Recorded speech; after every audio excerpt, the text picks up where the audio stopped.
Good morning, everyone. This is Priya Malik, and you are watching me on Crack Teaching Exams with Priya Malik.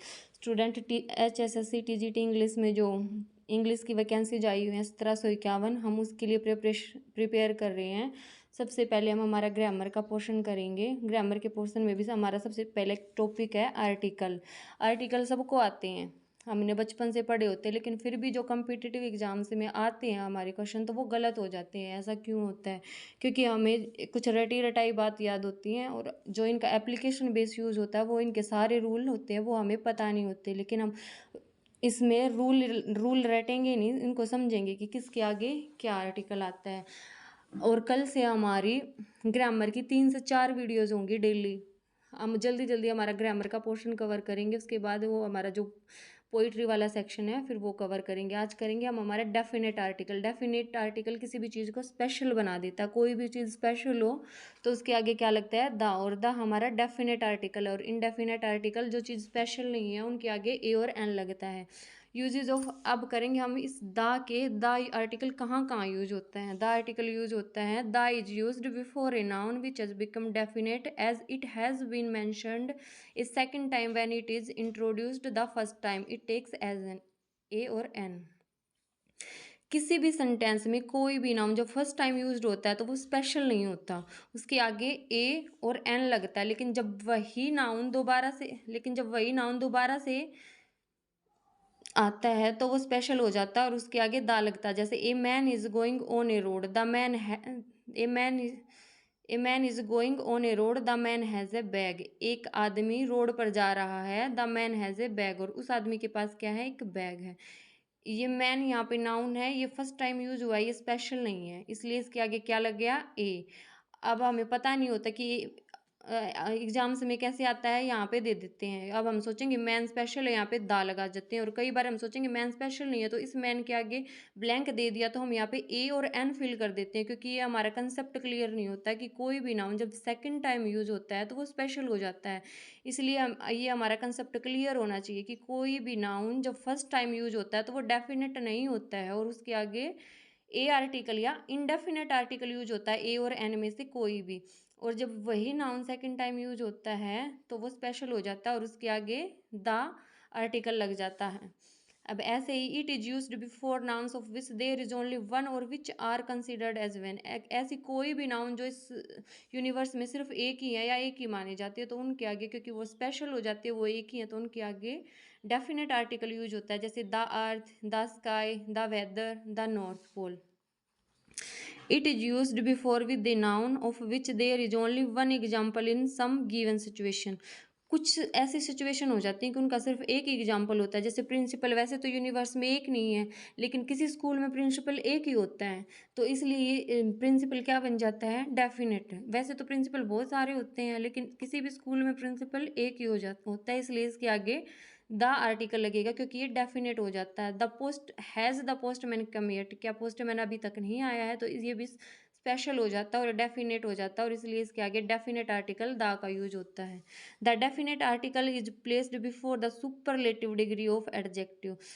अब superlative degree क्या होती है? सबसे अच्छी, तो उसके आगे क्या लगता है? द डेफिनेट आर्टिकल का यूज होता है। जैसे he is the best, best क्या है? हमारी सुपरलेटिव डिग्री है और इसके आगे क्या लगेगा? The. Is the best teacher I have known, वो इस दुनिया मैं जितने भी लोगों टीचर्स को जानता हूँ वो उनमें से आज तक का सबसे अच्छा टीचर है, सबसे बेस्ट सब, इसलिए डेफिनेट हो जाता है और इसके आगे डेफिनेट आर्टिकल द का यूज होता है। She is the most intelligent girl in the class. Most क्या है? हमारा सुपरलेटिव डिग्री, और सुपरलेटिव डिग्री के आगे हमेशा क्या यूज होता है? द। अब English, Russian, French and Greek mean language, no article, क्योंकि इंग्लिश हमारी लैंग्वेज का नाम भी होता है, रशियन भी हमारी लैंग्वेज का नाम है, फ्रेंच भी लैंग्वेज का नाम है, और जब ये एज ए लैंग्वेज यूज होते हैं तो इनके आगे कोई आर्टिकल यूज नहीं होता। लेकिन जब ये नेशनलिटी, किसी राष्ट्र को दर्शाते हैं तो इनके आगे डेफिनेट आर्टिकल यूज हो जाता है द, क्योंकि ये वहाँ के लोगों के लिए यूज हुआ है। जैसे when they stand for nation they then the article, जब ये किसी नेशन के लिए यूज किए जाते हैं, किसी राष्ट्र के लिए यूज किए जाते हैं तो उनके आगे डेफिनेट आर्टिकल द का यूज होता है। The English ruled India for a long time. The English, यहाँ पे इंग्लिश किसके लिए लिखा गया है? ब्रिटिश के लिए, क्योंकि वो अंग्रेजों ने इंडिया पर बहुत लंबे समय तक रूल किया। They introduced English as a medium for education. लेकिन इस इंग्लिश के आगे कोई भी आर्टिकल नहीं आया, ना तो डेफिनेट आर्टिकल आया और न ही इनडेफिनेट आर्टिकल है। यहाँ पे आर्टिकल का ओमिशन होता है, क्योंकि ये इंग्लिश यहाँ पे लैंग्वेज यूज हुई है और ये इंग्लिश यहाँ पे ब्रिटिश इंग्लिश लोगों के लिए यूज हुई है, इसलिए यहाँ पे कोई आर्टिकल नहीं आएगा। और यहाँ पे द आर्टिकल, ऐसे ऐसे जिन भी स्टूडेंट का ये कंसेप्ट क्लियर नहीं होता और एग्जाम में ऐसे ही क्वेश्चन आते हैं, वो गलत करके आते हो या यहाँ पे एरर दे देते हैं। हमने दे दिया या द इंग्लिश और यहाँ पे इसके आगे लगा दिया द, और हमें वो पूछ लिया कि सेंटेंस में एरर कहाँ। अब हमें पता है ये इंग्लिश लैंग्वेज के लिए यूज हुआ, तो इसी सेंटेंस में एरर है और यहाँ पे द लगता है और यहाँ पे कोई आर्टिकल नहीं लगता। The nouns like hospital, school, college, church, temple, prison, cinema, bed, table, market, office, etc. denote their primary function. If no article is placed before them, the use of the before them makes them definite and particular.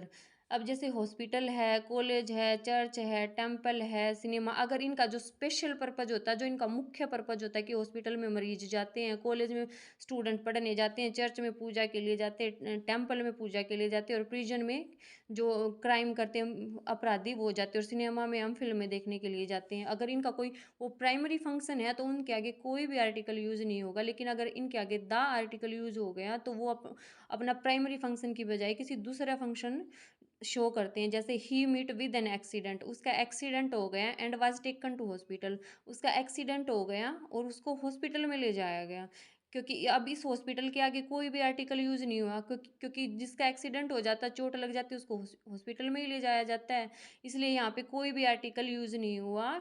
लेकिन when I came to know of it, जब मुझे इसका पता चला, I went to the hospital to meet him, जब मुझे इसका पता चला तो मैं इससे उनसे मिलने के लिए हॉस्पिटल गया। इस हॉस्पिटल के आगे दा लग गया, क्योंकि यहाँ पे उसका प्राइमरी फंक्शन नहीं है, ये हॉस्पिटल में उससे मिलने गया है, ना कि खुद एडमिट होने गया है। इसलिए जब ये जो ऊपर वाले हैं word, hospital, college, church, temple, market, office, इनका जो प्राइमरी फंक्शन होता है उनके आगे कोई आर्टिकल यूज नहीं होता है। और जब इनका सेकंड फंक्शन हम किसी अन्य पर्पज के लिए इनका यूज करते हैं तो वहाँ पे द आर्टिकल का यूज होता है। अब ऐसे क्वेश्चन भी एग्जाम्स में बहुत आते हैं, क्योंकि हमारा कंसेप्ट क्लियर नहीं होता, हम इसके आगे ही आर्टिकल लगा देते हैं और हमारा क्वेश्चन गलत हो जाता है, और इसके आगे कोई आर्टिकल नहीं लगाते। It is used before singular nouns to represent a class of things. एक थिंग, वस्तुओं की एक पूरी क्लास, एक वर्ग को दर्शाने के लिए भी द आर्टिकल यूज होता है। जैसे द डंकी इज लेजी, अब इसमें एक गधा लेजी नहीं है, ये डंकी उनकी गधे की पूरी प्रजाति के लिए यूज हुआ है, इसलिए द डंकी इज लेजी। इसका मतलब है कि सभी डंकी, सभी जो गधे होते हैं वो लेजी होते हैं, आलसी होते हैं। पूरी क्लास को डिनोट कर रहा है ये डंकी, जब पूरी क्लास को डिनोट किया जाए तो हम उसके आगे द आर्टिकल यूज करेंगे, न कि यहाँ पे ए और एन यूज नहीं करेंगे, क्योंकि वो ये पूरी क्लास को डिनोट कर रहा है। अगर यहाँ पे कभी ब्लैंक मिले और ये पूरी क्लास को डिनोट कर रहा हो तो हम ए और एन का यूज नहीं करेंगे, हम डेफिनेट आर्टिकल द का यूज करेंगे। Before an adjective use to represent a class of thing, और एक क्लास को ऑफ थिंग, एक मतलब एक पूरी वस्तुओं की एक क्लास को रिप्रेजेंट करने के लिए भी हम द आर्टिकल यूज करते हैं, डेफिनेट आर्टिकल यूज करते हैं। The rich should not exploit the poor, अब यहाँ पे है द रिच, अब इसका मतलब ये नहीं कि एक अमीर को, ना ही इस पुअर का मतलब है एक पुअर को, द रिच है सभी अमीरों को, मतलब ये पूरी क्लास को डिनोट कर रहा है कि अमीरों को, गरीबों को एक्सप्लॉइट नहीं करना चाहिए, अमीरों को गरीबों का शोषण नहीं करना चाहिए, इसलिए इसके आगे represent a class of thing के आगे भी डेफिनेट आर्टिकल का यूज होता है। अब टुडे एक gap exist between the old and the young, अब यहाँ पे भी एक ओल्ड की पूरी क्लास को रिप्रेजेंट कर रहा है ये द की, और यहाँ पे ये यंग पूरी क्लास को रिप्रेजेंट कर रहा है, ना कि सिर्फ एक ओल्ड को और एक यंग को। पूरी क्लास को जब रिप्रेजेंट किया जाता है तो वहाँ पे भी डेफिनेट आर्टिकल द का यूज होता है। कि आजकल बूढ़ों और यंग जनरेशन के बीच में बहुत सारा गैप आ गया है। The is used when we refer to a particular thing और ए पर्सन, जैसे द किसी भी पर्टिकुलर थिंग और वस्तु के लिए। अब द क्या होता है, स्पेशल के लिए यूज होता है कि अब अगर हम सिर्फ इसको समझे और रूल्स को रटे ना तो भी हमें पता चल जाता है कि यहाँ पे क्या यूज होगा। In that group the boy in red shirt is my son. In that group, उस ग्रुप में, द बॉय वो लड़का, इन रेड शर्ट कौन सा लड़का, in red shirt, in red shirt ने इस बॉय को क्या बना दिया, स्पेशल, इसलिए इसके आगे क्या लग गया, द। इज माई सन, कौन है उस ग्रुप में उसका लड़का जो रेड शर्ट में है, तो इसलिए इस बॉय को इस रेड शर्ट ने क्या बना दिया, स्पेशल, इसलिए इसके आगे क्या आ गया, definite article. Definite article is used before first second etcetera and only. किसी भी सेंटेंस में फर्स्ट सेकंड एंड ओनली आ जाता है तो वहां पे भी हम डेफिनेट आर्टिकल का यूज करते हैं। जैसे he is the first man to reach the party, अब ये फर्स्ट के आगे क्या आ गया, definite article. To reach the party, Sunita was the second guest, और सुनीता कौन सी है, सेकंड। अब सेकंड के आगे भी द आ गया, फर्स्ट के आगे भी द आ गया। In fact she was the only lady present there, the only के आगे भी क्या आ गया, डेफिनेट आर्टिकल। इसलिए जब फर्स्ट सेकंड एंड ओनली ये वर्ड हो तो उनके आगे भी हम डेफिनेट आर्टिकल का यूज करते हैं। Before the plural names of country, जैसे कुछ देशों के प्लूरल में नाम होते हैं, जैसे the United state, United state कई उनका ग्रुप है। And America, the West Indies, West Indies ये प्लूरल है तो इसके आगे क्या आ गया, the, definite article. Before special meals, वैसे मील के आगे आर्टिकल का यूज नहीं होता है। I take dinner at 9 PM, usual में कि मैं खाना 9 बजे खाता हूँ, मैं मेरा डिनर 9 बजे करता हूँ। इस डिनर के आगे की कोई भी आर्टिकल नहीं आएगा, ना तो ए और ना एन। अब एग्जाम्स में ऐसे ही दिया जाता है, इसके आगे ब्लैंक दे देते हैं और ऑप्शन में लिख देते हैं ए, एन, द या नन ऑफ दीज। तो हम उन तीनों में से एक ना एक तो इसके अंदर जरूर फिल करते हैं, या तो ए या एन या द, और हमारा क्वेश्चन गलत हो जाता है। यूजुअली डिनर के आगे कोई भी आर्टिकल यूज नहीं होता, ना ए, ना एन और ना the. But are you attending the dinner given by Mohan, पर क्या तुमने वो डिनर अटेंड किया जो मोहन ने दिया था। अब ये डिनर स्पेशल हो जाता है क्योंकि किसने दिया था, मोहन ने। इसलिए इस जब स्पेशल डिनर के आगे द आर्टिकल यूज होता है। अब ये कुछ स्पेशल नाउन है जिनके आगे द आर्टिकल यूज होता है, ये हम बचपन से पढ़ते आए हैं। Article is used before the names of the following, mountains range, किसी माउंटेन रेंज के आगे द आर्टिकल यूज होता है, जैसे the Himalayas, the Alp. Rivers के आगे the Ganga, the Thames. Oceans के आगे द पैसिफिक ओशियन। आइसलैंड के आगे the Andamans, the West Indies. Holy books, the holy books के आगे भी द आर्टिकल यूज होता है, द गीता, द कुरान। और न्यूज़पेपर के आगे, न्यूज़पेपर के आगे भी जितने भी newspaper, the Indian Express, Times of India, इन सब के आगे द आर्टिकल यूज होता है। मैगजीन्स के आगे, हिस्टोरिकल बिल्डिंग, हिस्टोरिकल इवेंट्स, जैसे द बैटल ऑफ पानीपत, कोई भी लड़ाई होती है, हिस्टोरिकल इवेंट होता है, उनके आगे हमेशा द आर्टिकल यूज होता है। ट्रेन, शिप्स, प्लेन्स, इनके आगे भी क्या यूज होता है, द आर्टिकल, डेफिनेट आर्टिकल। जैसे द शताब्दी एक्सप्रेस, और कोई भी शिप्स का नेम है द, और प्लेन जो हमारे जहाज होते हैं उनके आगे भी हमारा डेफिनेट आर्टिकल का यूज होता है। फ्रेंड्स, हम हमारी अगली वीडियो में इनडेफिनेट आर्टिकल ए और एन पढ़ेंगे, और ओमिशन ऑफ आर्टिकल के बहुत सारे एग्जाम्पल, बहुत सारे रूल्स हैं जहाँ पे कोई भी आर्टिकल यूज नहीं होता, और मोस्टली एग्जाम्स में वही आता है। ये नॉर्मली सी जो इजी इजी से होते हैं वो नहीं आते। ओमिशन कई जगह ऐसे होते हैं जहाँ पे कोई भी आर्टिकल यूज नहीं होता, और इनके कम से कम 200 क्वेश्चन की प्रैक्टिस करेंगे हम नेक्स्ट वीडियो में। Thank you.